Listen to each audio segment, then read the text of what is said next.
Miss Rogers, the housemaid, servant, and wife to the butler, is death number 2 and soldier boy number 9 as she was killed by a lethal dose of sleeping medication. 9 little soldier boys stayed up very late.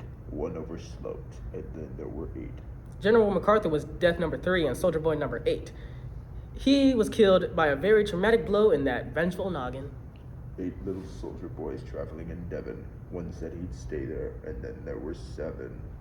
Mr. Rogers, the butler, that's a funny word, butler, and caretaker of the house, was the 4th victim and killed when he took a nasty blow to the head whilst chopping wood. Rookie, am I right? I think he meant Alfred the butler. Batman joke. Anywho, 7 little soldier boys chopping up sticks. 1 chopped himself in half, and then there were 6. Emily Brant, well, she's a brat, to be honest. She died from a dose of cyanide to the neck, being soldier boy number 5. 6 little soldier boys playing with a hive. A bumblebee stung one, and then there were 5.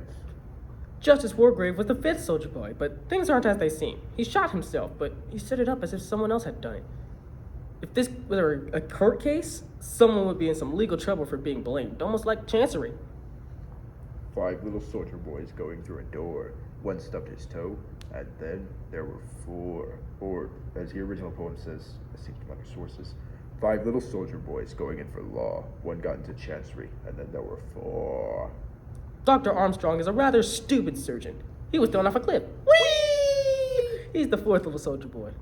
4 little soldier boys going out to sea. A red herring swallowed 1, and then there were 3. Loki, I just wouldn't get swallowed. End of story for me. William Henry Bloor, yes, I just dropped his government name, was a former inspector hired under false pretenses. He got knocked upside the head with a bear-shaped clock. There's a lot of head-related deaths. Anyway, he's soldier boy number 9. 3 little soldier boys walking in the zoo. A big bear hugged 1, and then there were 2. Bro, that poor clock just wanted a nice romantic embrace. Obviously, Bloor was too boring and didn't want one. The bear got angry. At least that's what I think happened. I didn't really read the book. Sorry, Tom. Go eat your goldfish, Tom. Philip Lombard was a shady guy mentioned earlier, if you remember. He was killed by Vera Claythorne. Yes, people, you heard me right. Vera Claythorne, making him soldier boy number 2. 2 little soldier boys sitting in the sun. 1 got frizzled up, and then there was 1. Tiny like a raisin. I like raisins. You know who else likes raisins? Elmo. Yes, he's here.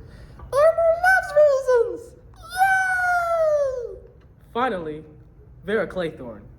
We here in this broken into studio have absolutely no clue how she made it this far, but left all alone with the trauma she endured, she decided to hang herself, becoming soldier boy number 1 and bringing an end to the story. 1 little soldier boy left all alone. He went and hanged himself, and then there were none. Yippee! Elmo loves this story. It's so funny. Elmo loves funny jokes. And Tom, they're so funny. Well, actually, this story takes a mean 180. Let me hit you with a MatPat ending. Remember Justice Wargrave? Yeah, the person I told you to remember knowing you wouldn't. Well, he was labeled as soldier boy number 5. But what if he wasn't? Ooh, fun, a plot twist. Don't you think this was well thought out?